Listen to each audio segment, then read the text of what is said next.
오늘도 어려운 시절에 주 앞에 나와서 예배드리는 여러분들과 온라인으로 동참하는 우리 섬김의 가족들에게 하나님의 크신 은혜와 평강이 함께 하시기를 원합니다. 오늘 교수님이 강의를 하면서 지갑에서 5만 원짜리 지폐를 하나 꺼내 들었습니다. 여러분, 이거 갖기를 원하는 사람 손 들어보세요. 그랬더니 다 손을 들었습니다. 이번에는 그 지폐를 손으로 꾸깃꾸깃 하더니 이 구겨진 지폐를 가질 사람 손 들어보세요. 그랬더니 또 다 손을 들었습니다. 이번에는 그것을 던지더니 발로다가 밟았습니다. 지폐는 발자국도 나고 더러워졌습니다. 그걸 다시 집어서는 여러분, 이 더러워진 지폐를 가질 사람 손 들어보세요. 그때부터 다 손을 들었습니다.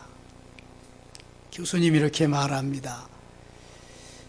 여러분은 이 돈이 구겨지고 더러워지고 짓밟혀져도 그 가치는 전혀 변하지 않는 것을 알고 있는 사람들입니다. 마찬가지로 나라고 하는 인생은 때로 실패도 하고 실수도 하고 또 이렇게 짓밟히기도 하고 어려움도 있지만 그렇다고 가치가 변하는 것은 아닙니다. 나라고 하는 존재의 가치는 언제나 변함없는 것입니다. 이렇게 학생들에게 강의를 했다고 합니다. 여러분, 그렇습니다. 예수 믿고 구원받은 하나님의 자녀들은 힘들고 어려운 일이 있다고 해도 코로나의 어려운 시절이 있다고 해도 내가 어떠한 힘든 일을 당해서 짓밟히고 그렇게 어려운 시절을 만난다고 해도 결코 우리의 존재 가치는 변하지 않는 것입니다. 하나님의 은혜로 구원함을 받은 하나님의 자녀들은 오늘도 그 은혜로, 그 사랑으로, 그 믿음으로 살아가게 되는 줄 믿습니다. 그래서 흔들리지 말고 요동하지 말고 전진하며 또 전진하고 주님이 원하시는 그 목적지까지 다다라야 할 줄 믿습니다. 여러분, 요즘 어떻습니까? 네, 좋습니다. 좋습니다. 여러분, 행복하십니까? 아멘. 행복합니다. 행복, 이 목사 신난다. 이렇게 시작하고 하루를 마감해야 될 줄 믿습니다. 내 안에 주님 계시고 주님 나를 도와주시고 주님 나로 인하여 영광을 받으시는데 우리가 좋지 않을 일이 어디에 있어요? 행복하지 않을 이유가 어디에 있습니까? 오늘 본문에서 모세는 너무 행복한 나머지 그 행복을 이스라엘 백성들에게 전해주기를 원했습니다. 나는 여기가 마감이다. 나는 여기가 끝이야. 너희들은 이제 요단을 건너서 저 가나안 땅에 젖과 꿀이 흐르는 저 땅에 가서 살 텐데 내가 오늘 너희들에게 귀한 나의 행복을 전하며 하나님께서 너희에게 주신 행복을 전하기를 원한다. 이러한 마지막 유언의 메시지를 저들에게 전하고 있습니다. 오늘 본문을 좀 거슬러 올라가서 33장 1절은 이렇게 시작합니다. 같이 읽겠습니다. 하나님의 사람 모세가 죽기 전에 이스라엘 자손을 위하여 축복함이 이러하니라. 아멘. 모세가 40년, 80년을 지난 다음에 그 40년 이스라엘 백성들을 광야에서 다 인도하고 이제 모압 평지에서 가나안 땅에 들어가서 살아야 할 60만 1370명 60만 1730명을 앞에 놓고 마지막 유언의 말씀을 전합니다. 내가 너희들에게 마지막으로 권면하고 부탁하는 말씀인데 꼭 이 말씀대로 살았으면 좋겠다. 그런 말씀입니다. 축복의 결론적인 말씀이 오늘 본문에 29절에 나와 있습니다.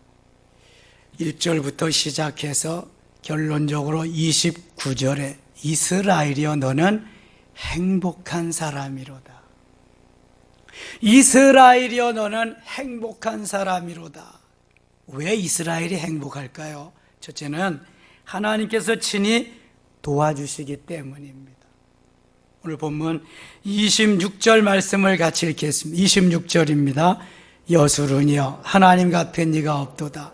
그가 너를 도우시려 하늘을 타고 궁창에서 위엄을 나타내시는도다. 아멘. 여수르니여 하나님 같은 이가 없다. 여수르는 이스라엘의 또 다른 명칭입니다. 옳은 자, 정직한 자라고 하는 의미를 담고 있습니다. 사실 이스라엘 백성들은 패역하기 이루 말할 데 없어요. 하나님만 보이지 않는다고 우상을 섬기고 우상을 만들고 하는, 하나님이 기뻐하지 않는 일을 너무나 많이 했어요. 그러나 하나님은 한 번 선택하신 하나님의 백성들이기 때문에 그들에게 은혜 베푸시기를 원하십니다. 하나님이 아버지이심을 각인시켜 주시고 때로는 아내로서 친구로서의 삶을 살기를 원하시는 겁니다. 그래서 여수룬이라고 또 하나의 이름을 만들어 주십니다. 너는 옳은 자야, 정직한 자야, 너는 행복한 사람이야, 이렇게 말이죠. 패역하고 완악한 인생들이지만 하나님께로부터 여수룬이라고 하는 그러한 말씀을 들었을 때 얼마나 감동적이겠습니까? 얼마나 감격스러운 말씀입니까? 얼마나 행복한 그러한 말씀인지 모릅니다. 이럴 때 우리가 외칠 수 있는 말이 바로 행복, 섬김의 가족, 신난다, 이런 거 아니겠습니까? 우리 다 같이 시작! 행복, 섬김의 가족, 신난다! 할렐루야! 날마다 행복, 섬김의 가족, 신난다로 사실 수 있기를 축원합니다.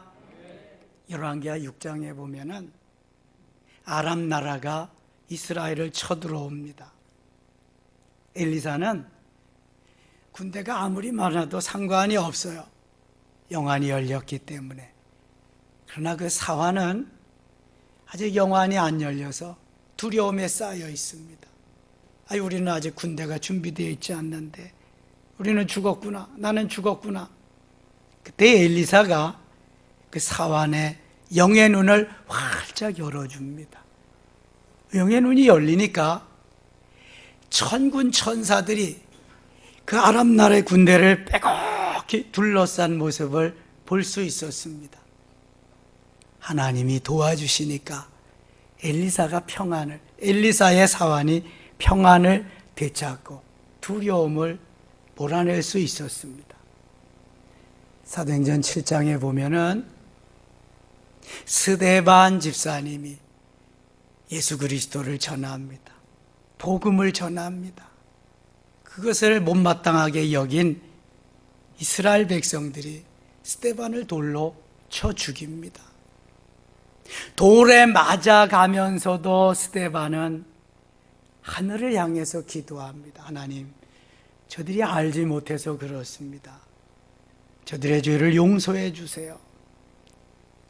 이렇게 하나님이 스데반에게 기도할 수 있게 하신 것은, 스데반이 눈을 들어보니까 하늘문이 쫙 열리고 예수님이 최초의 순교자 스데반을 맞기 위해서 기도하시며 두 팔을 벌리시고 스데반을 맞으시는 아름다운 광경을 볼 수 있었기 때문입니다.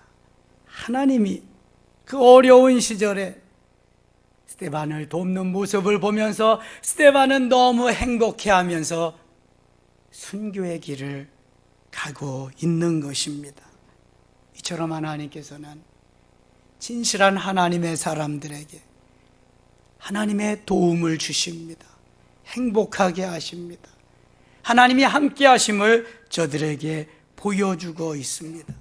하나님 날마다 우리를 도와주시고 지금도 사랑의 손길로 붙잡으시며 힘들 때 안아주시고 더 힘들 때 업어주시며 우리를 인도하시는 참으로 좋으신 나의 주 나의 하나님이심을 믿습니다.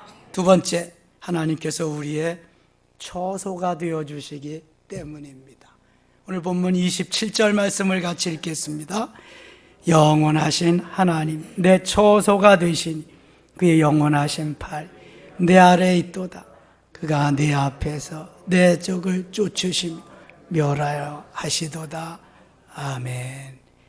영원하신 하나님이 내 처소가 되시니, 처소는 우리가 거처할 집입니다.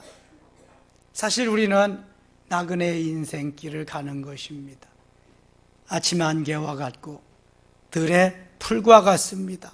영화가 그 풀의 꽃과 같은 것입니다.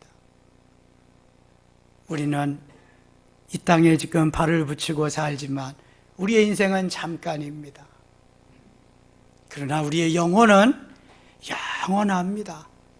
하늘나라에 가서 주님과 함께 영원히 살아야 하기 때문에 하나님이 영원히 살 처소, 거처를 마련해 주시겠다, 이렇게 말씀하고 있는 것입니다. 요한복음 14장 1절로 2절에 너희는 마음에 근심하지 말라. 하나님을 믿으니 또 나를 믿으라. 내 아버지 집에 거할 것이 많도다. 내가 가서 처소를, 거처를 예비하러 가노니, 이렇게 말씀합니다.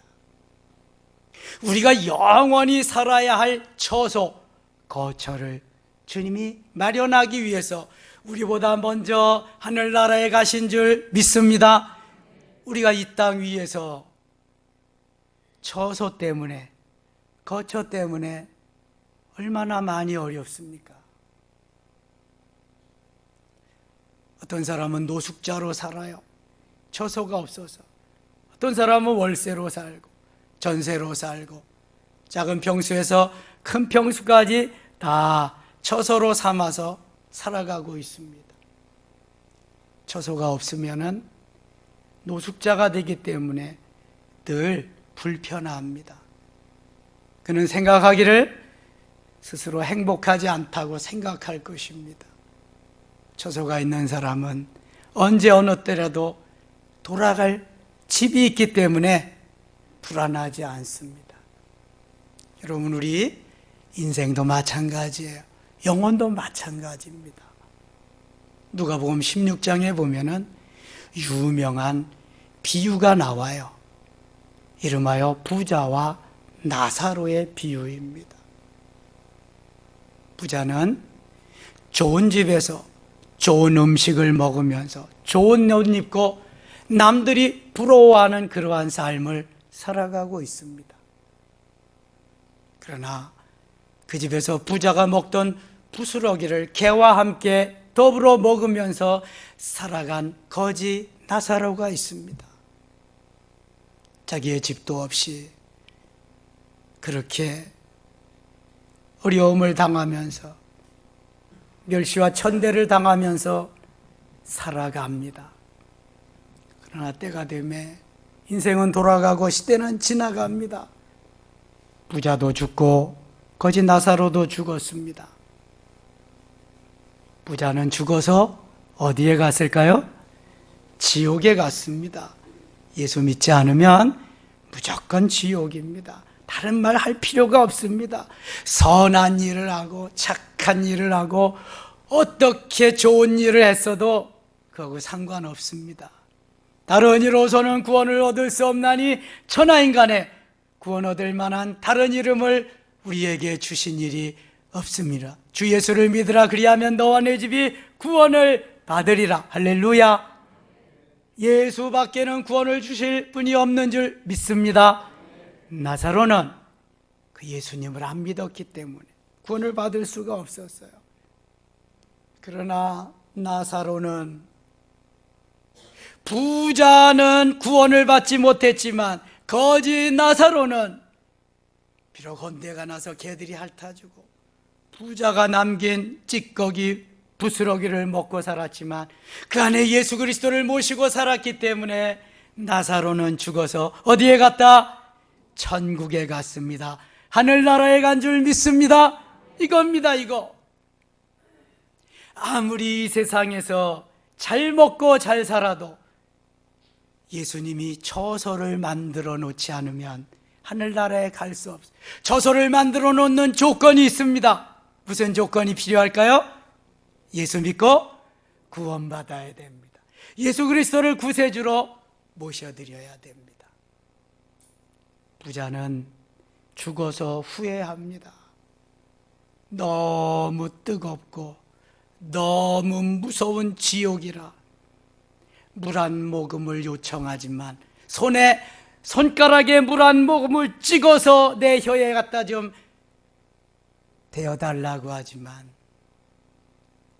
도저히 그렇게 할 수 없다고 말합니다. 여러분, 이 세상에서 내 육체와 영혼이 함께 있을 때, 이걸 살아있을 동안이라 그래요. 살아있을 동안에 구원의 기회가 있습니다. 살아있을 동안에 내가 예수 믿고 천국 갈 기회가 있습니다. 잘 먹고 잘 산다고, 좋은 집에 산다고, 아이고 예수 안 믿으면 다 지옥 가는 것입니다. 하나님께서 우리에게 이러한 귀한 처소를 만들어 주셨어요. 부자는 육신이 원하는 그러한 세상에 좋은 집, 좋은 차, 좋은 음식, 좋은 옷, 이거면 다 된다고 생각했었지만 그의 사후의 세계를 알지 못했어요. 그리고 돈으로 다 된다고 생각했지만 돈으로 할 수 없는 것이 있어요. 여러분, 부자들의 특징이 뭐예요? 돈으로 다 된다는 마음을 가진 거예요. 교만하지요. 그래서 그런 부자를 어리석은 부자라 이렇게 말하는 거예요. 슬기로운 부자는 그래서 성부가 되어야 돼요. 거룩한 부자가 되어야 돼요. 내 것이 아니라 하나님의 것을 내게 맡겨주셨다. 하나님이 언제라도 원하실 때에는 하나님께서 원하시는 대로 순종하며 드린다, 드려진다. 하나님의 것이다. 나는 정직이다. 아멘입니까? 이게 성부입니다. 거룩한 부자예요. 성부가 있으면 쫄부가 있는 거예요. 여러분, 부자가 되실라걸랑 성부가 되시기를 축원합니다. 졸부가 되고 어리석은 부자가 되면 안 돼요. 돈으로 좋은 음식은 사내 진미는 마련할 수 있지만 입맛은 살 수가 없습니다. 돈으로 좋은 침대, 황금 침대, 상하 침대는 마련할 수 있지만 단잠은 살 수가 없습니다. 돈으로 좋은 집, 수백 평이나 되는 저택, 수영장 있고 에스컬레이터가 달려있는 집은 살 수 있지만 홈, 스위트 홈, 행복한 가정은 결코 살 수가 없는 것입니다. 어리석은 부자는 이걸 모르는 거예요. 이거를. 그러므로 영원한 행복, 참 행복의 필수 조건은 물질적인 것이 아닙니다. 하나님께서 우리가 거처할 처소를 예비해 놓은 사람, 너는 내 거야 지명해서 보배롭고 존귀한 자로 부른 그 사람이 행복한 사람인 줄 믿습니다. 세 번째, 하나님께서 우리에게 은혜를 내려주시기 때문에 행복한 사람이에요. 다 함께 본문 28절을 같이 읽어요. 28절입니다. 이스라엘이 안전히 거한 야곱의 샘은 곡식과 새 포도주의 땅에 홀로 있나니 곧 그의 하늘이 이슬을 내리는 곳에로다. 아멘. 이스라엘이 안전히 거한다. 하나님이 도와주시기 때문에 안전히 거하지요. 그런데 도와주셔도 이슬을 내려주시지 않으면 행복할 수가 없어요. 이슬은 곡식을 곡식되게 하는 중요한 요소입니다. 28절 하반절에 곧 그의 하늘이 이슬을 내리는도다. 이슬을 내리는 곳에로다. 이렇게 말씀하고 있습니다. 이슬이 내리면 새벽에 이슬이 내리죠. 그럼 곡식이 염으로 가는 역할을 이슬이 하는 것입니다. 꽃이 피고 알맹이가 이렇게 들어가도 이슬이 내리지 아니하면 곡식이 여물질 않아요. 알맹이가 가득하게 차질 않아요. 이런 걸 뭐라 그래요? 곡식은 곡식인데 뭐라 그래요? 쭉정이라 그래요. 쭉정이. 예수님은 알곡과 쭉정이의 비유를 해주셨어요. 곡식은 곡식인데 쭉정이다. 요거는 이슬이 제대로 내리지 않아서 쭉정이가 되는 거예요. 그래서 이슬이 충분하게 내려야 알곡이 되는 거예요. 곡식이 곡식되게 하는데 그런데 이슬만 가지고는 되지 않습니다. 이슬보다 조금 더 수분이 더 있어서 내리는 걸 이슬비 내지는 가랑비라고 그래. 가랑비. 가랑비보다 조금 더 하나님이 은혜를 주시는 것을 소낙비라고 그래. 소낙비는 한꺼번에 많이 쏟아지는 거지요. 소낙비보다 좀 더 오랫동안 여러 날 쏟아지는 그러한 비를 무슨 비라 그래요? 장맛비라고 그래. 장맛비보다도 훨씬 더 엄청나게 우리에게 부어줄 수 있는 그러한 비를 폭포수와 같은 은혜라고 그래.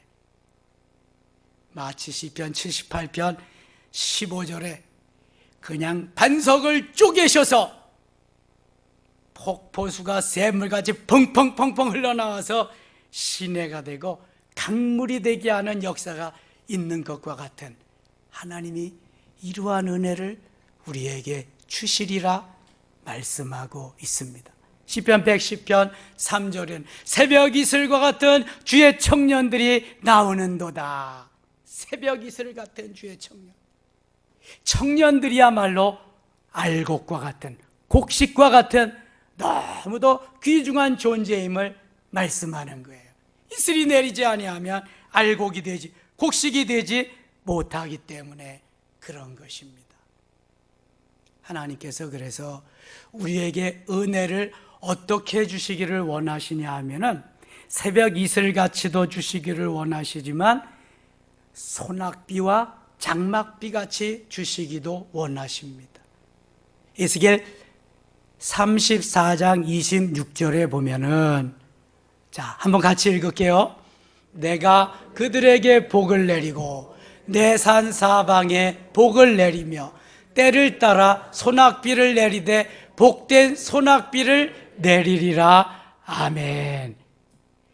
사방에 은혜를 베푸시고 사방에 복을 주신대. 그런데 그 복을 주시는 방편이 소낙비라는 거예요. 전에 성경은 장맛비를 내려주시되 이렇게 말씀하고 있습니다. 그저 가만히 조용히 조금씩 이슬비를 내려도 좋아요. 뭐 아침에 이슬만 내려도 좋은데 이슬비로 가랑비로 내려도 좋아요. 그러나 그거보다 더 좋게 또 확실하게 주시는 은혜가 소낙비와 같은 은혜. 소나기가 막 쏟아지면, 야, 여름에 그 무더위 때 얼마나 좋아요. 근데 소나기가 쏟아질 때에 동반되는 게 있어요. 소나기가 쏟아질 때 뭐가 동반된다? 천둥과 번개가 동반되는 거예요. 막 쏟아질 때 우르릉 꽝꽝, 그냥 시꺼먼 하늘에서 소리를 내는 거예요. 이 우르릉 꽝꽝 할 때 이걸 뭐라 그래? 천둥 친다 그래. 우레소리라 그래. 그래서 번쩍하고 섬광이 일어나는 걸 뭐라 그래? 번개가 친다 그래. 번개.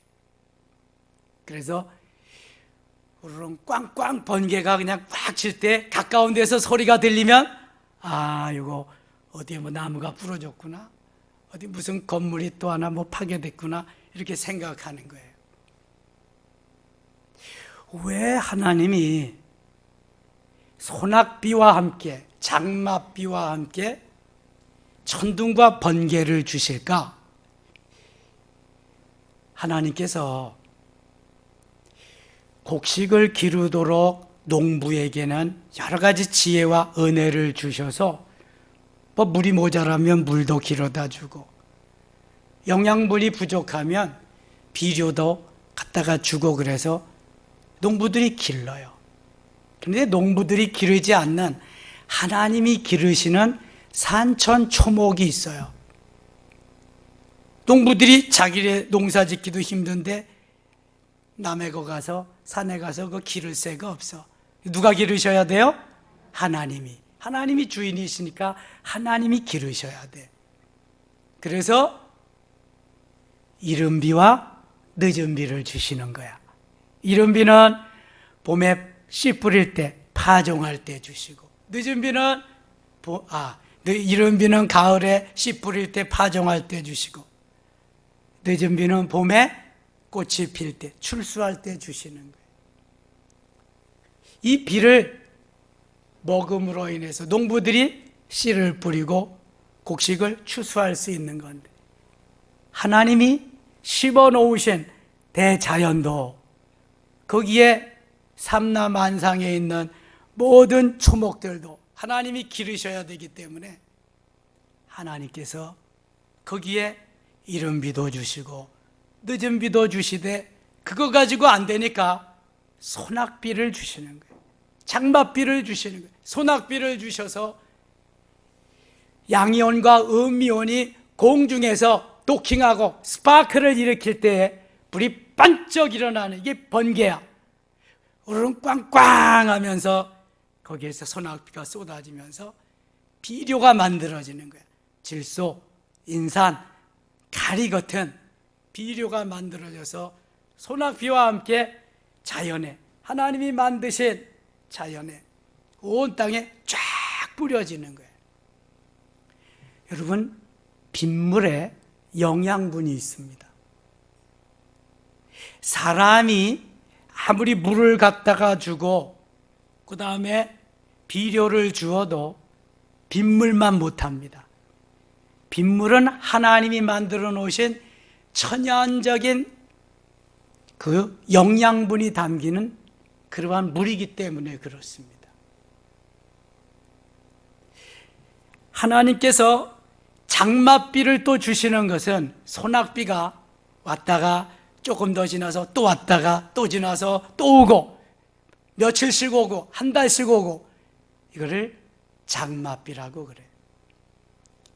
장맛비가 계속 오는 것은 그만큼 많은 물을 축적해 놓고 영양분을 축적해 놓기 위해서 그래요. 그래서 장마가 오래도록 가지 않잖아요. 1년 12달 가지 않잖아. 뭐 며칠에서 길면 한 달 가는 거예요.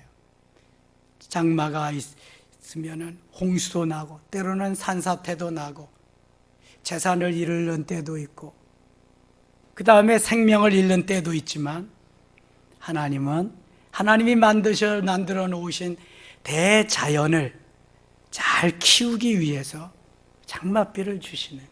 잘 모르셨지요? 왜 장마가 오는지. 그래서 하나님이 곡식을 곡식되게 하고 열매를 열매되게 해서 먹여주시는 거예요. 놀라운 은혜가. 하나님께서 이 시간 사랑하는 우리 섬김의 가족들에게 때로는 이슬 같은 은혜를 베풀어 주실 수 있기를 축원합니다. 이슬보다 더 한층 또 괜찮은 가랑비와 같은 은혜를 내려주실 수 있기를 원합니다.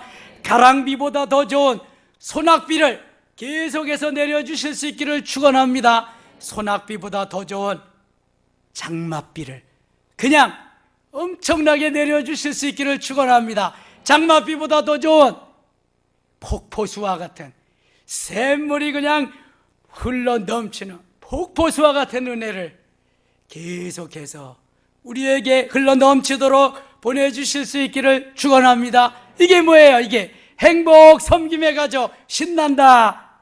이게 바로 하나님이 주시는 이슬과 같은 은혜, 가랑비와 같은 은혜, 소낙비와 같은 은혜, 장맛비와 같은 은혜, 폭포수와 같은 은혜인 줄 믿습니다. 하나님이 그래서 우리에게 은혜를 내려주시기를 원하신다는 거예요. 오늘 결론의 말씀은 29절에 있습니다. 다 같이 오늘 본문 29절 말씀을 읽겠습니다. 이스라엘이여 너는 행복한 사람이로다. 여호와의 구원을 너같이 얻은 백성이 누구냐? 그는 너를 돕는 방패시오 내 영광의 칼이시로다. 내 대적이 내게 복종하리. 네가 그들의 높은 곳을 밟으리로다. 아멘. 이스라엘이여 너는 행복한 사람이로다.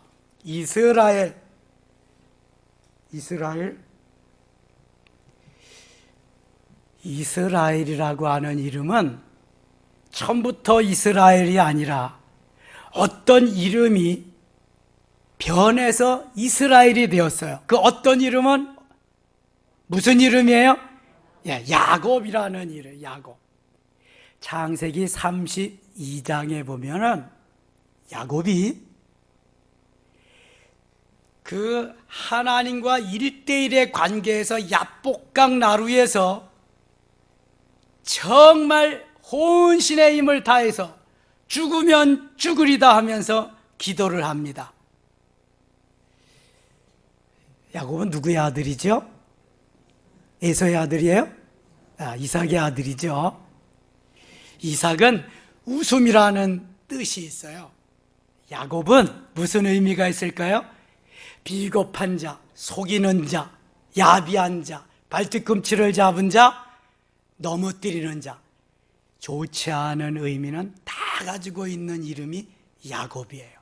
그래서 야곱은 형 에서를 속이고 장자권을 빼앗았어요. 팥죽 한 그릇에 사기쳐가지고 그거 뺐잖아요. 뭐 산 건 산 거지 빼앗았다 그러면 너무한가? 그 다음에 아버지 앞을 잘 못 보시는, 연식이 너무 오래돼서 앞을 잘 못 보시는 아버지 이삭을 속이고 장자권을 또 탈취했잖아요. 그리고 형 에서한테 맞아 죽을까 봐 도망갔어요. 어디로 도망가요? 자, 외삼촌네 집으로, 외삼촌 라반네 집으로, 빠단 아람으로 그냥 돌아가 밤에. 그래서 창세기 28장 사다리가 오르락내리락, 천사가 오르락내리락 하는 게 도망가다가 겪은 일이거든요. 창세기 32장은 그 빠단 아람의 외삼촌 라반의 집에 가서 양을 치면서 머슴살이를 하는데, 누구 때문에 거기서 머슴살이 하게 돼요? 라헬 때문에. 그 사랑하는 어여쁜 여인 라헬 때문에 거기에 가서 탁 그냥 핀이 꽂혀가지고요, 필이 거기에 꽂혀가지고요, 라헬을 위해서 7년 14년 무료 봉사해요. 그런데 어느덧 아내가 4명이 생겼어요. 거기에다가 자식은 12명이나 생겼어요. 베냐민만 빼놓고 그때 다 낳았을 때니까. 야곱이 생각합니다. 아니 내가 7년 동안 무료 봉사를 했는데 저 처자식을 어떻게 먹여 살리나? 내 재산은 하나도 없는데? 그러면서 외삼촌 라반하고 단판을 집니다. 단판을 진 약속대로 이제 6년을 사는데요, 야곱이 어떻게 살았냐? 창세기 31장 40절에 보면은요, 추위도 추위라고 여기지 않고 더위도 더위로 여기지 않고 눈 붙일 겨를도 없이 열심히, 정말 열심히 있는 힘을 다해서 살았어요. 6년 동안. 그 모습을 하나님이 보시면서 비겁한 자, 야비한 자, 속이는 자지만 하나님이 라반보다는 야곱이 더 낫거든. 야곱은 변화시키기만 하면 꽤 쓸모있거든. 그리고 에서보다 야곱을 더 사랑하기로 하나님이 작정했기 때문에 외삼촌 라반의 재산을 하나씩 다 뺏어가지고 야곱에게 다 줘요. 어느 날 보니까 야곱은 떼부자가 됐는데 라반은 초라하게 됐거든요. 야, 이거 안 되겠다. 도망가자. 내 재산 다 뺏기겠다. 그래서 야밤 도주합니다. 밤에 다 자는 사이에 내 아내와 12남매를 데리고 많은 종들을 데리고 많은 가축을 데리고 야밤 도주합니다. 외삼촌이 일어나서 자기 아들들과 같이 쫓아갔지만 이미 그때는 늦었지요. 그래서 화해하고 잘 살기로 서로 약속하고 야복강 나루까지 왔네요. 한번 여러분 생각해 보세요. 그게 뭐 하루 이틀 걷는 것도 아닌데 여러 자녀들과 아내들과 많은 가축들하고 야복강을 건너는데요, 창세기 32장 야복강 나루에 기도하고 이제 나서 야곱이 그래도 겁나가지고요,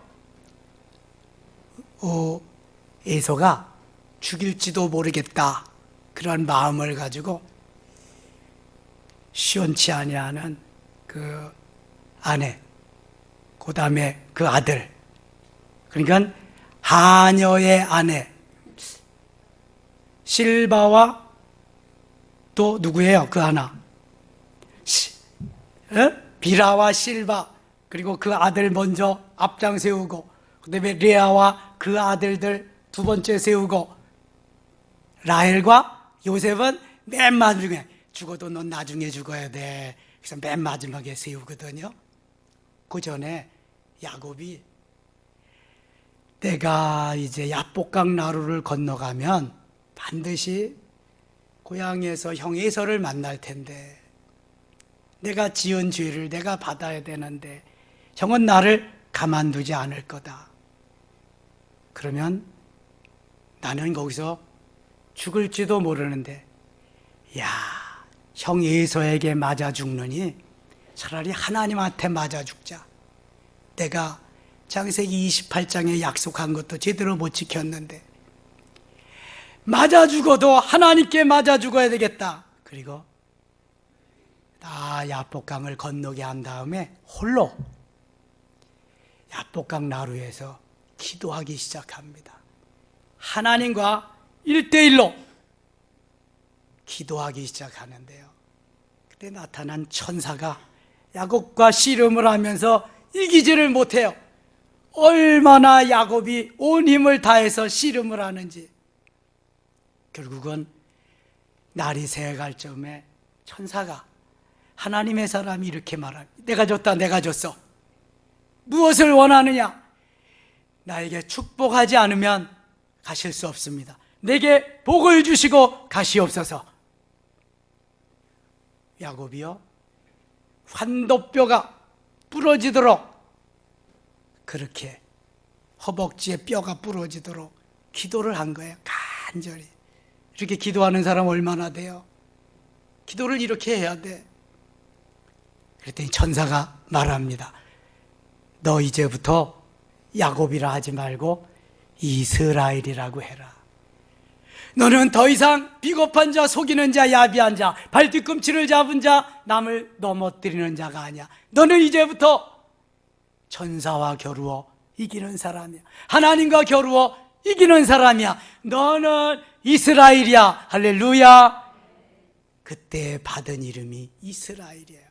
야곱의 개인 이름이기도 했지만 야곱이 조상이 되어서 그 12지파 12아들이 중심이 되어서 나라를 만든 이스라엘 나라가 되는, 야곱의 개인적인 이름이지만 이스라엘이라는 국명이 나라 이름이 되는 거예요. 이스라엘, 천사와 겨루어 이긴 사람, 하나님과 겨루어 이긴 사람. 사랑하는 여러분, 더 이상 우리는 야곱이 아닙니다. 야곱에 머물러서는 안 됩니다.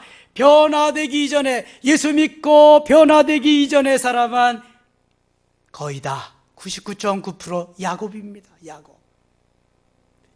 내가 잘 먹고 잘 살고 출세하고 성공하기 위해서 사는 야곱이란 말이죠. 비겁한 자, 속이는 자, 야비한 자, 야망을 가지고 그걸 이루기를 원하는 사람이요. 그러나 예수 믿고 구원받은 하나님의 자녀들에게 원하시는 주님의 삶은 야곱이 아니라 무슨 삶이다? 이스라엘의 삶이요. 이스라엘의 삶.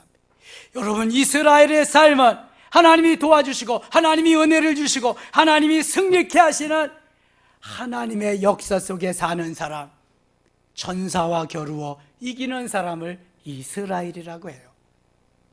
이스라엘 나라 사람만 이스라엘이 아니라 예수 믿고 구원받은 모든 하나님의 백성은 이스라엘인 줄 믿습니다.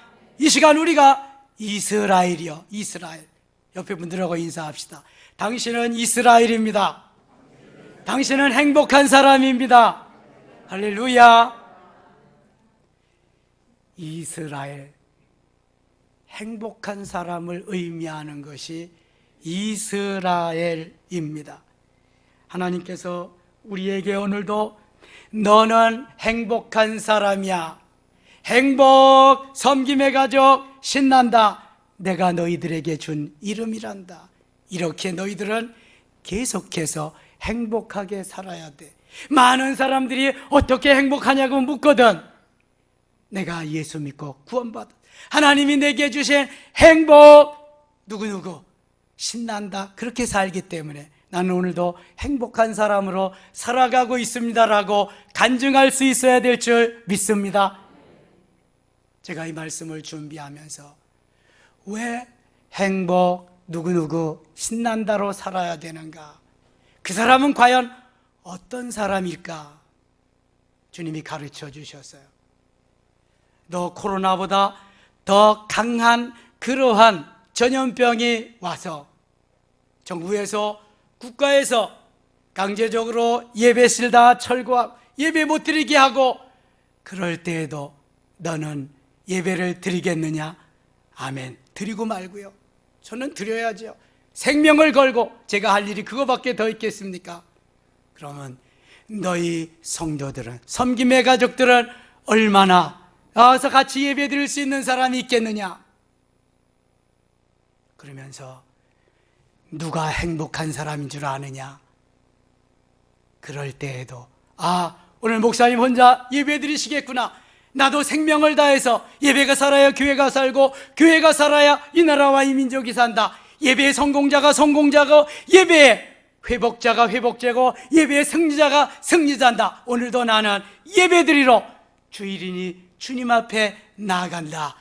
주일날 예배 드리러 더 강한 코로나 바이러스보다 강한 전염병이 와도 예배 드리러 오는 그 사람이 행복한 사람이다. 믿으시면 아멘. 무슨 말이에요? 예배는 생명을 걸고 드려야 된다는 거예요. 이 사람이 행복한 사람이래.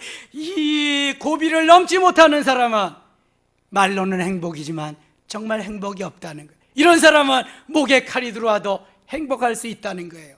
그런데 주일도 못 지켜?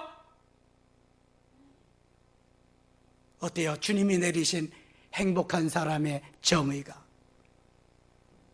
다 문을 걸어 잠그고 아무도 들어갈 수 없어도 나는 예배자로서 예배를 드린다, 이 마음을 가지고 주의 전을 찾는 사람이 진정 행복한 사람이라는 거예요. 그 사람에게는 하나님이 아낌없이 오늘도 이슬이 문제예요, 가랑비가 문제예요, 이른비와 늦은비가 문제예요, 소낙비가 문제예요, 장맛비가 문제예요. 폭포수와 같은 은혜로 넘치도록 채워주실 줄 믿습니다. 이러한 은혜가 차고 넘치시기를 축원합니다. 여러분들은 섬김의 성도들 행복자입니다. 행복 섬김의 가족 신난다. 이렇게 하루를 출발하고 매일을 그렇게 마감하실 수 있기를 축원합니다. 하나님 아버지 고맙습니다. 오늘도 행복 섬김의 가족 신난다로 출발했습니다. 하나님, 행복한 사람으로 자리매김하고 싶습니다. 예배의 성공자, 예배의 승리자로 남고 싶습니다. 그러한 간증자로 살고 싶습니다. 하나님, 오늘도 야곱에게 주실 이스라엘이여 너는 행복한 사람이로다. 너는 야곱이라 하지 말고 이스라엘이라고 하는 말씀 간직하게 하시고 가슴에 새기게 하시며 일평생 행복한 사람으로 이스라엘로 살게 하여 주시옵소서. 예수님의 이름으로 기도드리옵나이다. 아멘.